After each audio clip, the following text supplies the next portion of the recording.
Welcome back to Versus Live. I'm Todd Anderson. I'm Ross Merriam. And today we are continuing with our gauntlet style testing in this new standard format. Now that we've established some semblance of a metagame, we have roughly 5 or 6 decks that keep cropping up, keep putting up results. We got Esper Control, White Weenie based aggro splashing blue for things like Negate, Spell Pierce, as well as Deputy Detention.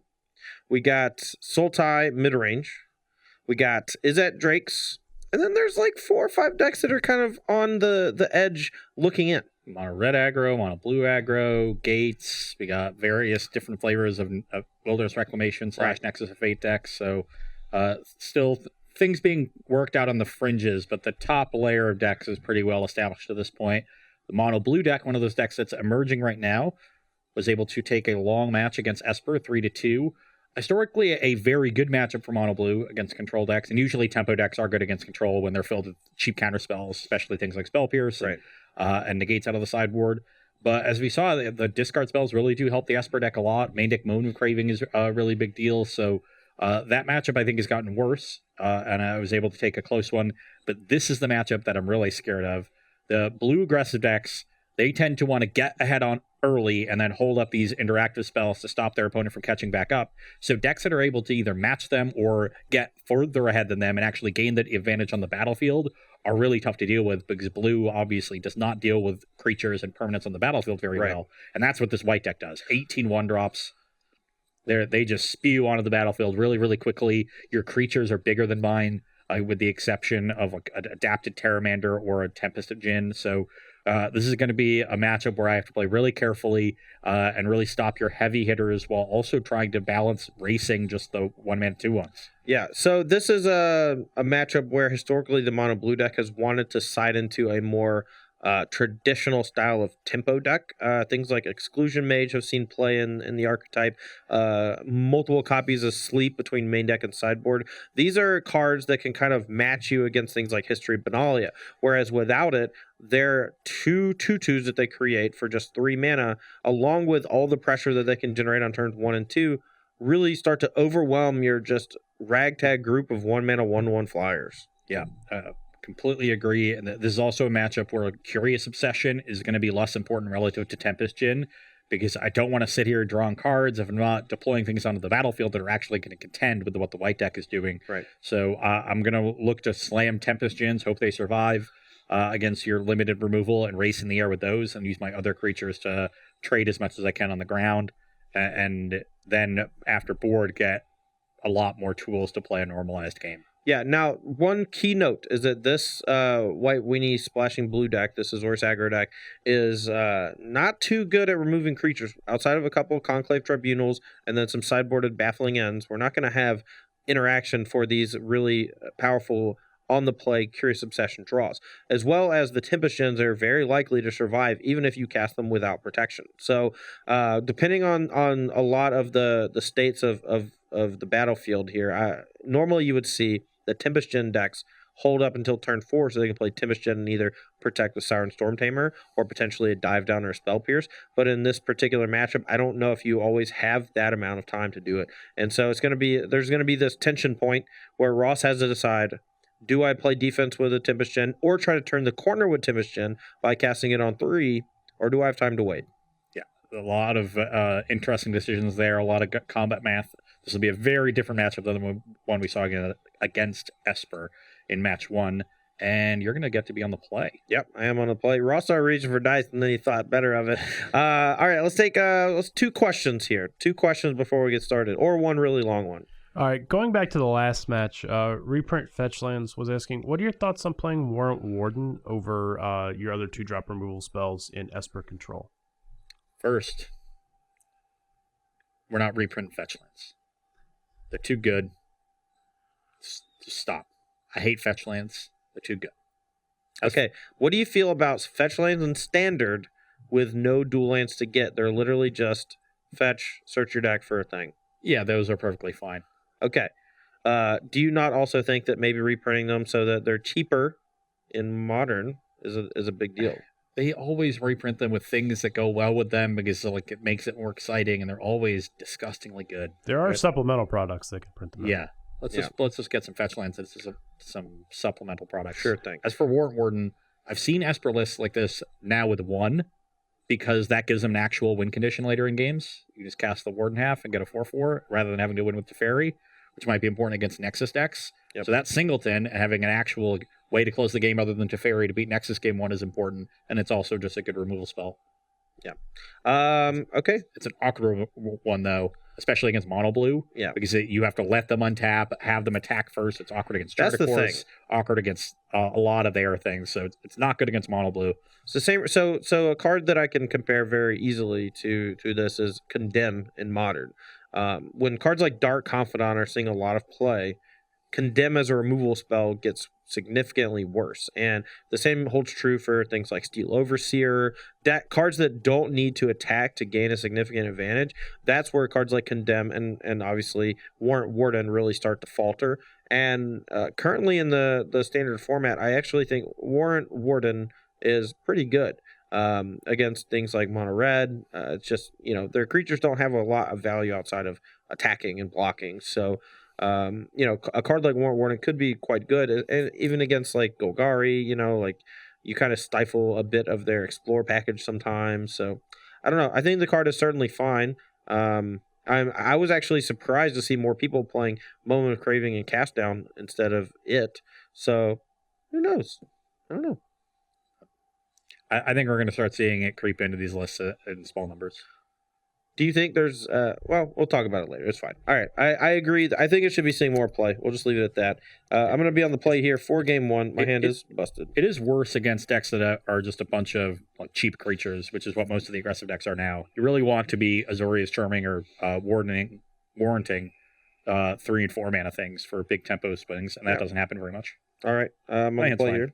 Play a Sky Marcher Aspirant, get the beats on early. That is possibly a worse play on one, though, than just playing Hunted Witness because of all the things that trade. So, all right. Attack. I'll take it. Do I take? Yeah, I think I have to take it. I'm at 18. Your turn. That's not good. We're going to deploy some things. I think just because I have this obsession to get this going is important. 18 all. Draw a card. All right. And I'll pass the turn. Here's a relatively tough decision. I guess he has to have exactly Dive Down, but if he has Dive Down and Pierce, this doesn't matter. But if he has, I'd rather just play this, I guess, and clean up his Storm Tamer. Is that even better? Do I care? This is the thing. This is the decision. Do I go full on balls to wall aggro and just use this to clean up a Tempest Gen next turn, or do I go for this right now just so you don't get to draw an extra card? And I don't know.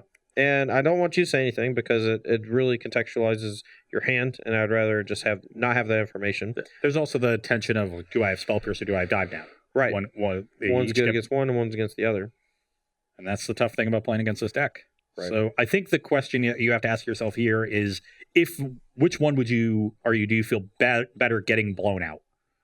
Like if you history into Spell Pierce versus if you deputy into Dive Down, in which situation do you feel better? Because if I feel way better. Like if this gets Spell Pierce, that kills my whole turn, which I don't like. If this gets Dive Down, it makes my turn worse, but I still get to apply a point of pressure and progress another permanent onto the battlefield. Can't you also play around the Dive Down by deputying the aura? I could play around the Dive Down by deputying the aura, and that is certainly another thing to keep in mind. So. Yeah, that might just be the best play. My thing is, in this particular spot, is that I am under the impression from this stance that the easiest way for me to lose this game is for Ross to untap and play Tempest Gen. But I might end up losing this game if this gets Spell Pierce, so that's... Alright, I'm going to do the aggressive play. I'm going to play History and get Spell Pierced. Okay.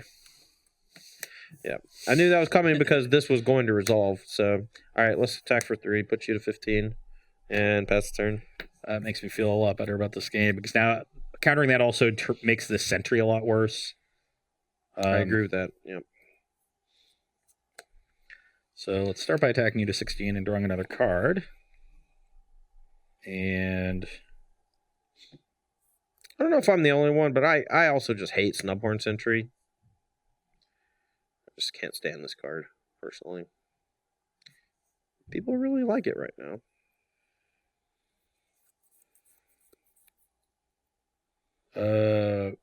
Pass turn.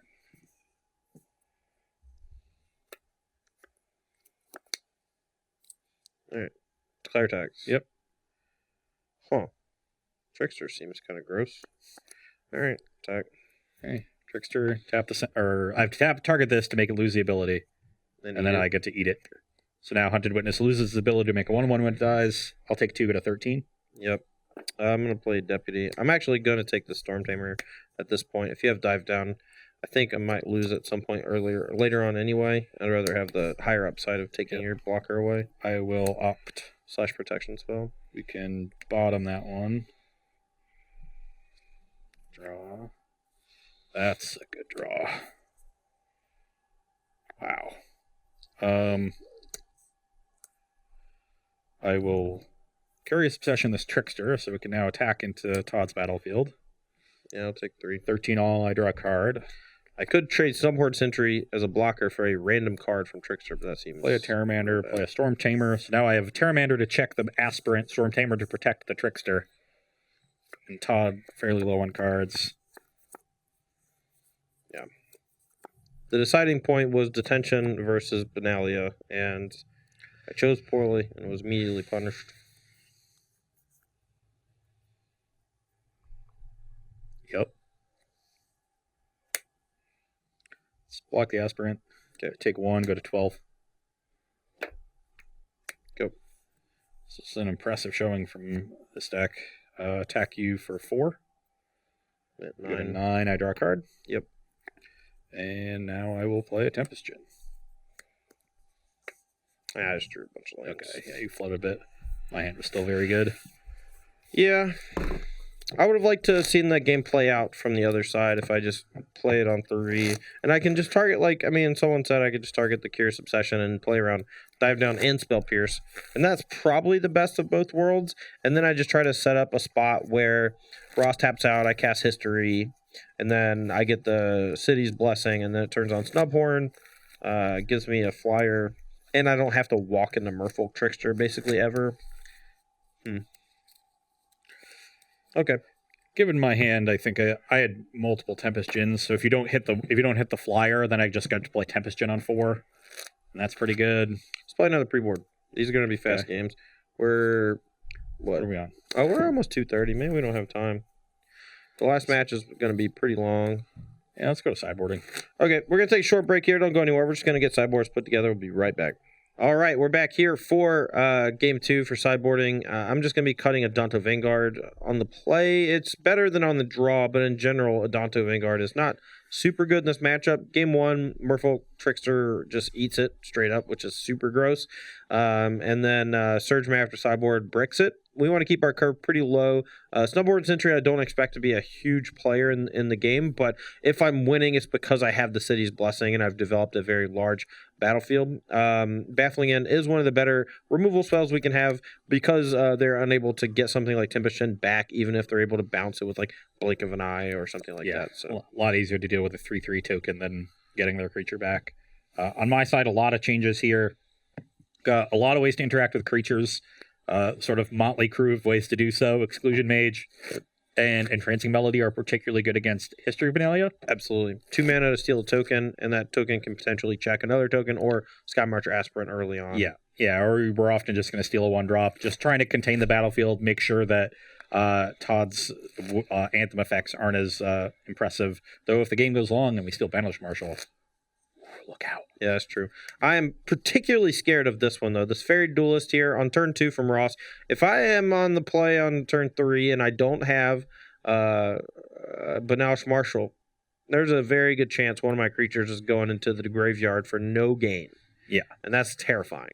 Yeah, targeting either Dauntless Bodyguard or Sky Marcher Aspirant, the Fairy Duelist can just eat it. Very clean. And then Surge Mare offers us a lot of protection on the ground, and then a creature that, if the game goes long, turns into a potent attacker. So really impressive card here. I've been bringing it in against aggressive decks of all stripes.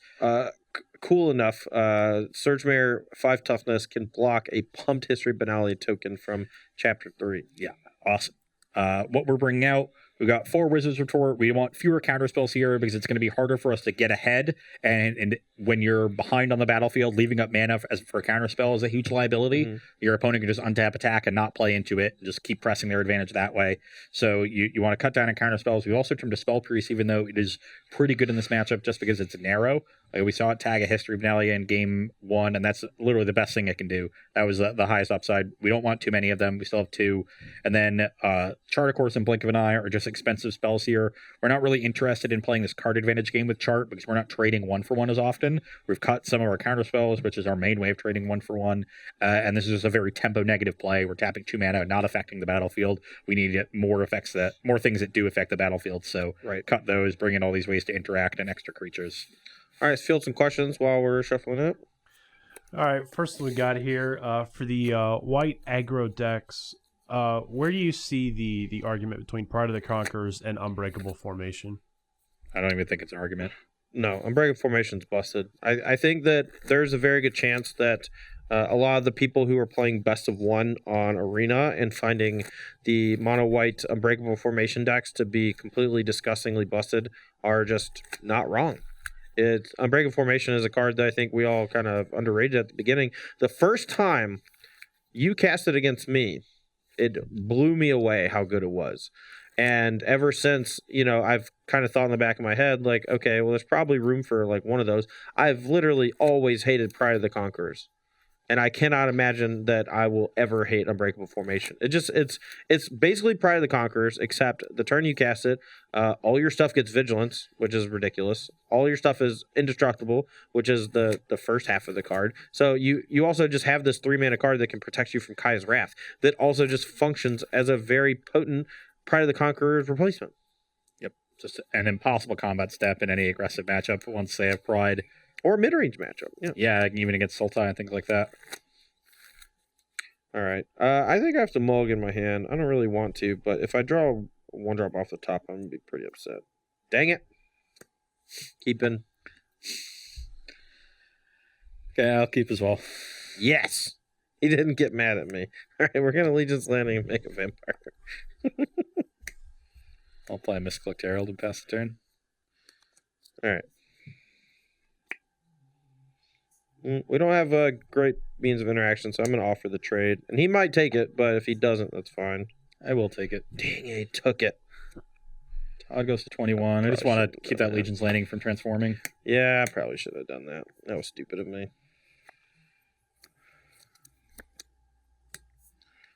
Probably should have played a Storm Tamer first. I feel vulnerable now to Deputy of Detention, but Todd hasn't played a blue source yet. Got him. I will go to 19. Yep, your turn. So I was a little afraid of Storm Tamer plus Obsession with my draw, especially. Well, that's pretty good. You go to 18, I'll draw a card. Yep. I'll opt. Sure. Go. Hit my land drop there. Took a little bit of a risk, but I have a hand that is going to be slow if I don't hit my land drops. Tide Taker. That's gross. Because of Tide Taker, I just can't stop a Tribunal. Conclave Tribunal, so I'm just going to opt in response so I get to use my mana. Yep. I'm now behind enough that I don't think I can keep a counterspell, so let's bottom that. Notably, Tide Taker actually affects abilities as well, so it shuts down Storm Tamer, so a Tribunal this one. That's gross. Your turn. That was there's only one Tithe Taker in the deck. That was For me, this matchup getting popular could be an argument to just playing a lot more copies of Tide Taker. A Dawn of Vanguard has not been super impressive for me lately, so I could definitely see doing that swap.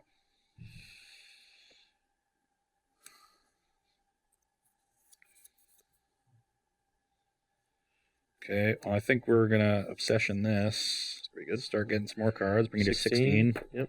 Draw a card. And I'm going to Exclusion Mage, bounce the Benelish Marshal.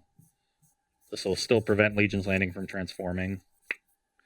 Also let me block Snowborn Sentry once he recasts it.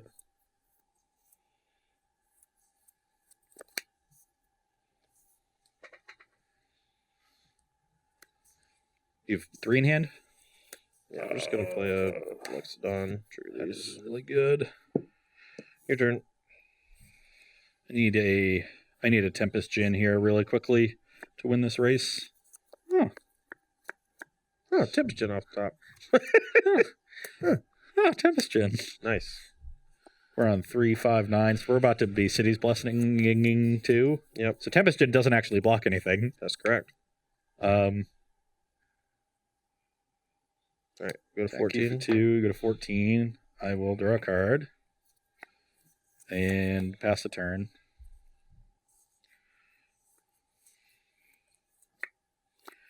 All right, I will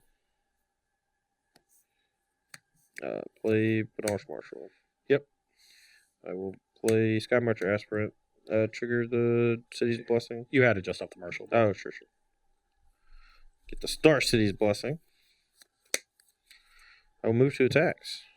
Oh, man, you have Aspirant too? That's gross.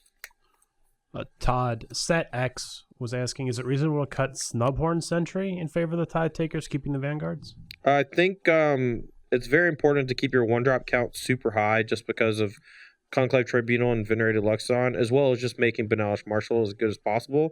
I think Tide Taker is very good, but you just need to replace the 2-drop slot as opposed to cutting 1-drop slot. Right. Okay, before I block, I'm going to opt. Sure. That Spell Pierce does not seem good. I don't know, it does not. All right, it's going to transform Legion's Landing as well. Yep. Okay. So do I want to trade anything, or Sentry's currently a 5/5? Yes. So it's 5, 10, 14. I think I have to trade this Tempest Gin. I think if you trade Tempest Gin, you lose, but you might lose either way. No, I've got some ways to win, I think, if I even trading this. So let's trade my best card for your Snubhorn Sentry. Take 9. The card you want it to side out. Yeah. I'll go to 10. Okay, your turn. Look, it's just big right now, Yeah. but there's a chance it doesn't get big. In those scenarios, Dot the Vanguard's better. Attack you for 2. Okay, I'm at 12. I'll draw a card. Yep.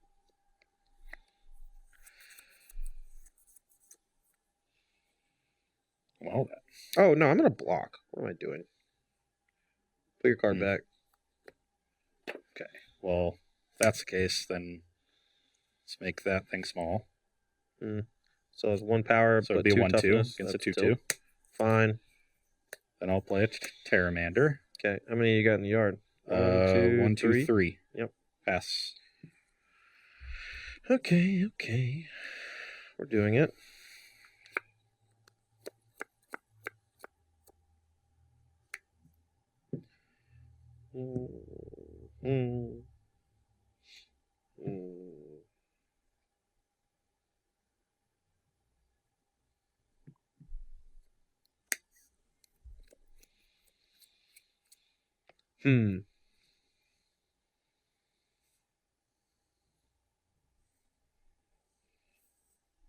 You're at 10? Yep.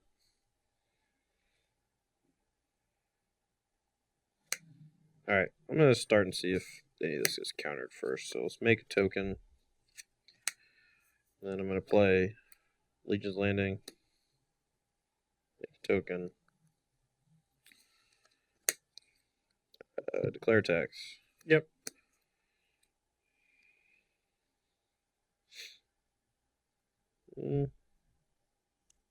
Alright, I'm just going to attack with these 2, I think. Okay.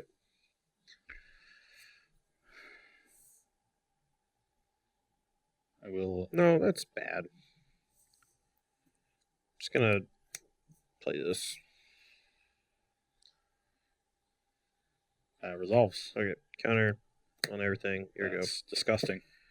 It's just way better. I was trying to figure out a way to attack and transform Legion's Landing and cast this off of some stuff while still attacking, but this is just way better. Because I don't really want to trade Tide Taker, and this way I just get more power for next turn. So Attack you to 10? Yeah. No, I should be at 12, not 10, because I blocked last turn. Oh, yeah. Well, it's going to be 11, because I'm going to take this thing first. Okay. So 11 to you're going 10. to end up at 11 because that's 1 point bigger now. I'll draw a card Mm-hmm. and pass the turn. Okay. That's pretty good. Attack. That's going to be too much, I think. Locks it on. Like, I was going to take one of your anthems and get one of my own, but you have drawn 4 of them. Now my blocks are bad again. Yep. Right? So these basically cancel out. So it's literally just whatever's there plus the counters. Well, I'm just, I have to block all 3 of these or I die. I literally have to chump block three things. 3 chumps. Okay. Right? I think Because so. these are 5s and this is a 6. So, and then these are 3s. So I guess I could take 8 or. Well, you're still chumping no matter what you do. Yeah. So no, these are 3s and I could trade for 1. Sure. So I can trade for a token and go to 2. I guess. Sure. Okay. So I'm at 2 and you gain 6 to 17. So and this dies. And then 1 token dies and then all of mine die. Okay, your turn. You have 5 creatures. Yep. You have 2. And I have only 1 blocker here. All right. I guess, what if I draw Entrancing Melody after attacking? Ooh. So land. Oh, you have to take a tapped thing. Yeah, because I can't play Jin and take Marshall. I'm 1 mana short of that. Yep. And so that leaves me dead anyway. And even if I could take an untapped thing, even if I could take this Marshall, imagine I have 1 more mana, I'm still dead. Oh, yeah. So. All right. That's a 2. Nice. I thought I had a shot there. I thought I was going to, Melody after I traded, I thought I was just going to buy time, Melody the lowered, and get time to Terramander and make that big. But, you just having locks it on into Other Lord off the top. Just made that not a thing. Yeah, I just got to be way more cognizant of just generating a billion more power when I'm not going to kill you that turn. Yeah. Or force you into any sort of... I don't think I could force you to chump block, and if I attacked in the wrong way, you were going to get to eat my Banalish Marshal, and that would have been pretty bad. Yeah. This is not a deck for blind aggression. You need to be very careful with your yeah. convokes. And when in doubt, you just sort of keep building your battlefield, and eventually it'll be overwhelming, and you'll attack for 20 at a clip. Yeah. I think that was me also on turn 2. My attack was also just not good because I needed to get a little lucky off the top of my deck to be able to actually cast things like Conclave Tribunal and whatnot. So also, that Tithe Taker was disgusting. I agree with that. This is a matchup that you need want to beat, even though it's already good. Tithe Taker is really good against this mono blue deck. Yeah. Okay, I'm going to draw this game. I'll keep mine. All right, let's take a question or two while we're just doing this. Yeah, we got one here from Jose Vera. What are your thoughts on maybe making this aggro deck, Todd, your Azorius Aggro deck, into 3 colors and playing heroic reinforcements? Every time you add a buddy land, like the check lands, the Glacial Fortresses, the Clifftop Retreats, you give yourself the ability to accidentally draw one of those as your opening land. And if that is ever the case, you will almost certainly lose the game or have to mulligan. So I would not really want to.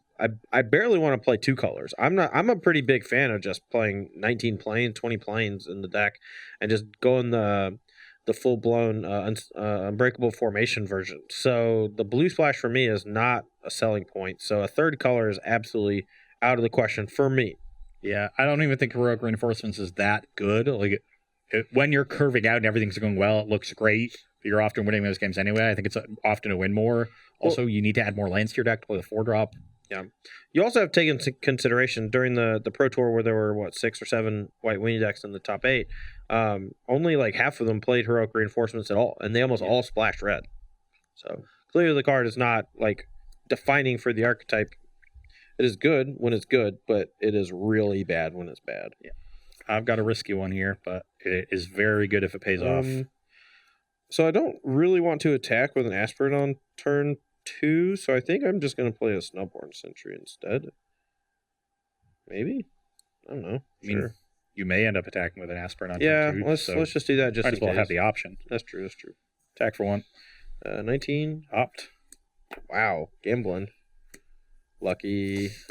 Mystical Herald. You're up. Again, I don't really want to attack because I have things in my hand that benefit me for not trading. Yep. So, your turn. I think people need to trade more often against these white decks. Any deck with a lot of Convoke cards. I am a furious trader against them if they attack. Especially if they just have the threat of...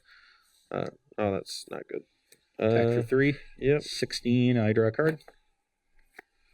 And I'll play a Storm Tamer and hope you don't have Tribunal. Here's one for you, Ross, Yeah. from Karma Ninja. They say they're playing Mono Blue in Dallas. How can they be better for the mirror match? I think Fairy Duelist is great in the mirror. I think generally just lowering your curve in any tempo matchup is going to be important. But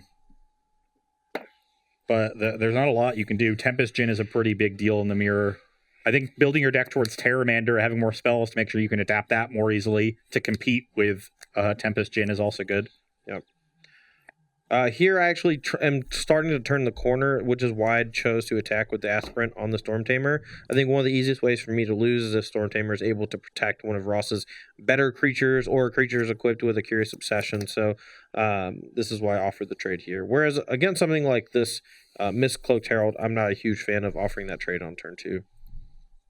Attack. All right. Yeah, 14. Djinn. Okay. Go. Got another removal spell? Sure do. Come on. Come on, what? It's like, let's see. So currently 6. This is 7. Shock 8. Okay. Shock down to 12. Let's go Banash Marshal. Dauntless Bodyguard on the Deputy. Let's tap these 4 for a Conclave on the Djinn. And that should give me 10. And attack for 4. 14. Your turn. So I'm at 12, you're at 14.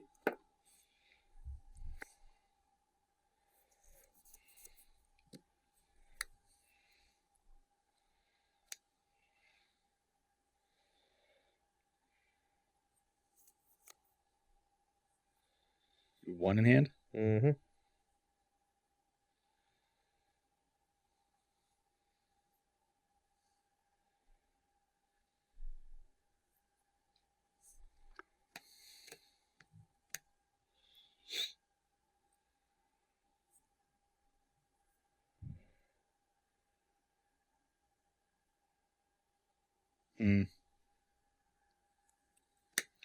Yep. Pass. I think I have to slow down here and hope. My hand's kind of powerful. I have to hope Todd runs out of steam. I tried to get aggressive here, and maybe that was wrong. I think I probably should have played this last turn instead of the first Djinn. That might have been better. I also probably think I probably should have just traded for the Aspirant when it got presented. Both of those things were wrong. For this? Yeah, for whatever.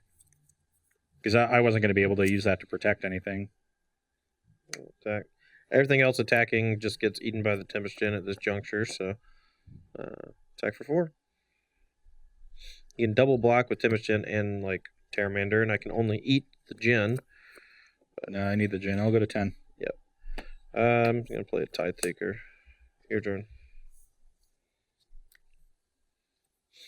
Probably also should have pumped Bodyguard, or used Dauntless Bodyguard to protect Banash Marshal so that I could actually attack with a Banash Marshal in combat, since it's one of my bigger creatures. But this one die taker is once again insane. Dude, it's so good. Just play more.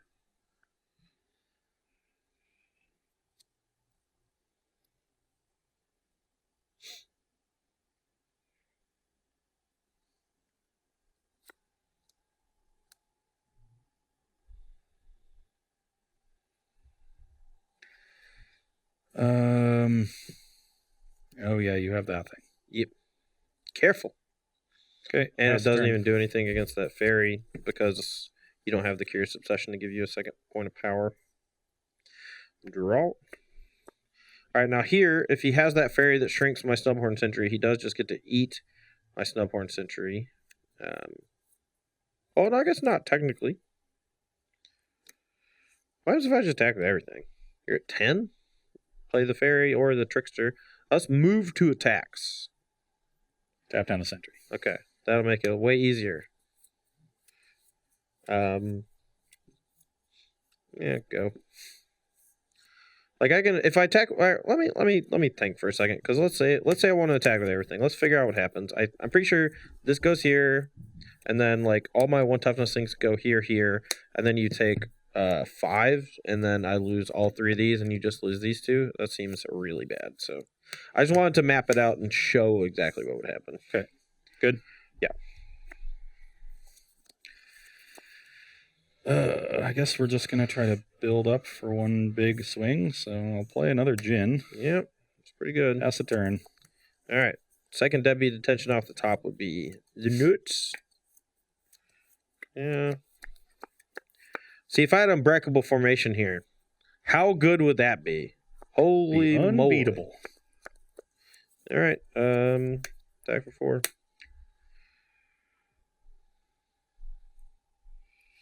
Do I take this?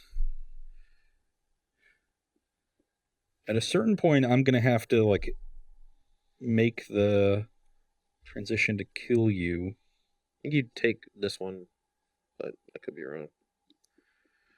Next turn, you need to draw exactly land so you can attack for 4 with 1. Try to figure out a block next turn so you can block 4 on the other. You have Then me at figure out a way 10? to kill Sky Marcher. I have you at 10 and me at 12, yes. Yeah, I'll go to 6. Go.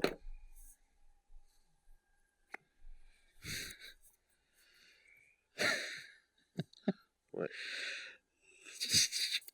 Let me guess, your last 2 draws were like Pierce or something?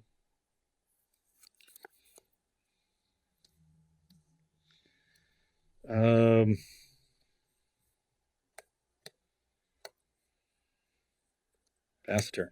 Okay. Draw. Okay. I will cast Legion's Landing. Sure. I'll get a vamp. I will move to declare attacks. Yep. So this is 100% coming. Question is, can I afford to send like bodyguard deputy just to transform? And then I basically trade Dauntless Bodyguard for the ability to generate a 2/2 every turn. I think that is worthwhile. Because he'll just go these 2 on these 2, and then I just lose this. I guess I don't really want to trade either of these because those are a little bit better. So yeah, we'll attack with these and transform.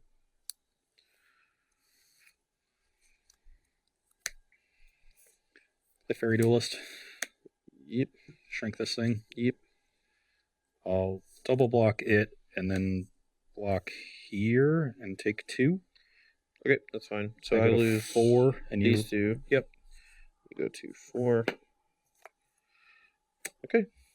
Here you go.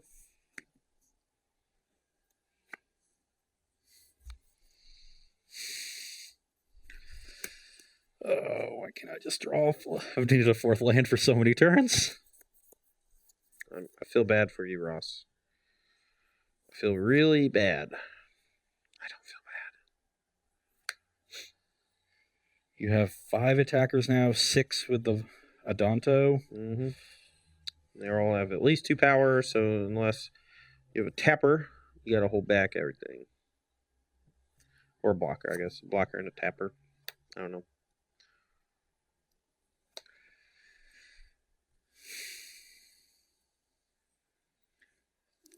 So, and you're at 12? I have myself at 12, yes.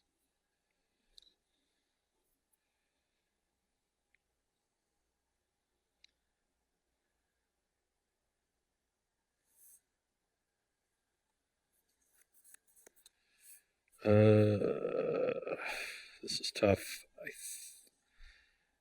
What am I really scared of? I'm really just scared of Deputy of Detention, number 2, which I can't really beat. Conclave Tribunal would be insane as well. I don't think I can realistically beat those. You still have Storm Tamer. I guess you're not able to hold up 2 mana, but if you're able to hold 2 mana, you still have Storm Tamer. So yeah, I don't think I'm realistically able to do that either. that's fair. You're 12. I'm gonna go ahead and do this. It's coming in at EOT or whenever I need it, but Another Benelish Marshal would also be basically unbeatable.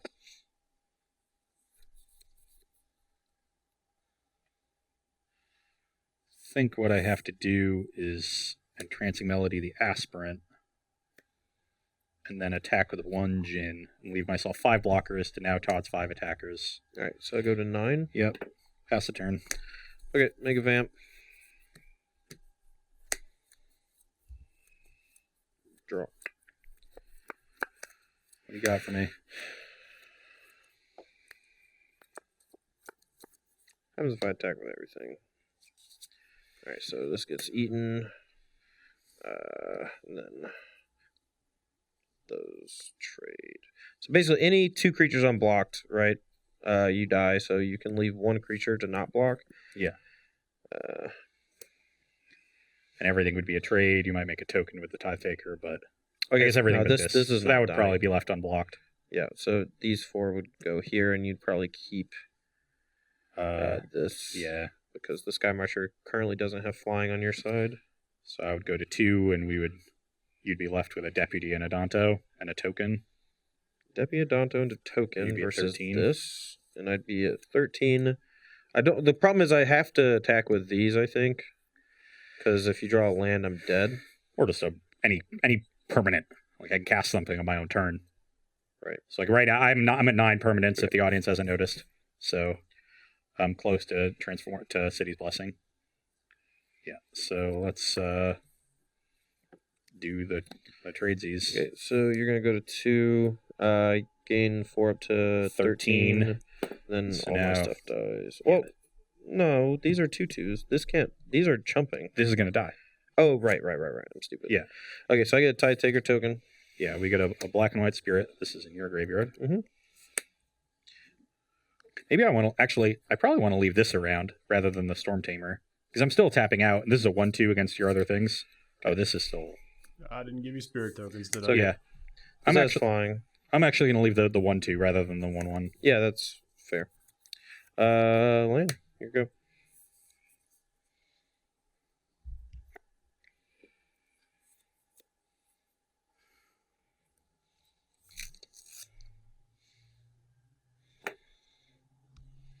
Attack you for 6. Yeah, I'll go to 7. 7. Mistcloaked Herald. Mhm. Pass. Make a vamp. Yep.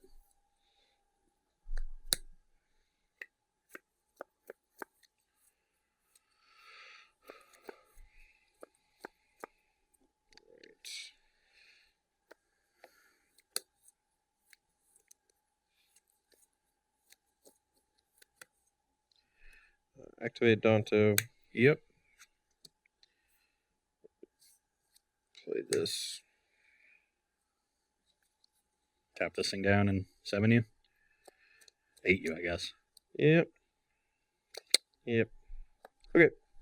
Yeah, I mean, there was literally 4 turns in a row where I drew land, and I needed to draw like a threat to punch through the last bit of damage, which is kind of how this matchup goes sometimes. Yeah. We don't have any filtering or anything like that. We were both sort of bricking. Like I needed a land to help deploy my stuff, but you didn't draw the spell to punish me ever. Yeah. Okay. Well, yeah, that was a close match. We talked about how Tempest Gym was important. I drew all 4 of them in that game, so Oh, nice. I had 1 back in my hand. Cool. I kept a 1-lander with 2 of them just because I had an opt and I had the Fairy Duelist. Benelish Marshal, very good against Fairy Duelist. Every time I've tried to leave it up, I haven't really had a spot to do it, and then you had Tithe Taker and or Benelish Marshal to make it awkward. Yeah, the card was still fine. Tithe Taker was particularly impressive. I mean, it's one of those cards where you can't really see when you're on the side of the Tithe Taker, you don't know how devastating it can be to the opponent. But since we're doing this live, for y'all at home, like you can see Ross was not able to really deploy any of his instant speed defensive measures, and that encouraged him to tap out multiple times, which ended him getting punished by Conclave Tribunal and even Deputy Detention, things like that. Unfortunately, I was unable to capitalize from the White side, but still a very impressive defensive showing from the mono blue deck, especially the Fairy Miscreant. That was called No, Fairy Miscreant's the Cantripper. That's right. What's it called? Oh, man. Fairy Fairy Duelist. Duelist. Fairy Duelist. So a very sweet outing there for the mono blue deck in a matchup that I don't think is particularly good, but Yeah. certainly winnable. You know, I came away impressed. As far as the Cyber cards go, and Trancing Melody and Fairy Duelist both pulled their weight, doing a lot of good things. So that's encouraging. And I've seen lists with more Entrancing Melodies to help out here. Jerry Thompson advocated one main in his recent article. I think he had 3 in the sideboard too. So you had the full 4. Yep. So that if you need to beat this deck, I think you've got a decent shot at it if you skew your deck in that direction. As for the Azorius Aggro deck, we've mentioned Tidetaker multiple times, and I just wanted to remark that I think going forward, we're going to see people who consistently play this deck, like Andrew Ellenbogen and the like, make a decision every weekend. Like, is this a Tidetaker weekend or is this an Adonto Vanguard weekend? Right. Well, for me, the thing that always made Adonto Vanguard good was that the control decks, a lot of their removal was damage based. They were Jeskai. Yeah, it actually heavily influenced them playing Seal Away because it was a way for them to actually interact with Adonto Vanguard, whereas the rest of their deck really couldn't outside of like a Teferi minus. And usually you wanted to go Teferi plus, hold up a removal spell. So that coupled with the fact that like a lot of decks now aren't really interested in blocking it, you know, like it's the indestructible part is not really that big of a deal. The 3 power, I think, for 2 mana was where Adonto Vanguard really, I was going to say shine, but shone. I don't know. I'm tired. I need to stop talking. The primary matchup where Adonto Vanguard is a lot better than Tidetaker is against Sultai, where they are blocking a lot and you're attacking into them. They have cast downs and things. And Adonto Vanguard is really important there. But I think Tidetaker is better against almost every other deck. Yep. It's certainly better against aggressive decks. It's better against Chain Whirler. It's very good against Mono Blue. And I think it's better against Esper at this point, especially in game 1. When you're able to play Adonto Vanguard or Tidetaker on the draw, they're trying to pass usually on the play with Absorb up and get value out of that card early. Right. They can't absorb on 3, and you get to resolve your History of Benalia cleanly. That is a really strong pattern that helps you not fall behind on the draw and really put pressure on them. Yeah, and I mean, the majority of their deck is instant speed, right? So it also just makes for some weird play patterns. Cards like Chemist's Insight become unusable because if you decide to tap out on your own turn to cast Chemist's Insight, you're leaving yourself vulnerable to like a number of really potentially devastating plays, especially if you don't have a Kai's Wrath to follow it up. And sometimes even if you do have a Kai's Wrath to follow it up, you know, if Adonto Vanguards are just Tidetakers, you still have some leftovers, you know, that coupled with Dauntless Bodyguard can protect you from that. So I don't know. It's weird. Like, you know, a lot of times the instant speed card draw effects really gain a lot of value in being able to cast them if your opponent doesn't do anything particularly important, right? Like you don't want to counterspell something. That is the window where you get to cast a card draw spell. But if your opponent has a Tidetaker on the battlefield, you never get that decision anymore. Like you have to cast it now, or you no longer have enough mana on your opponent's turn to actually cast it.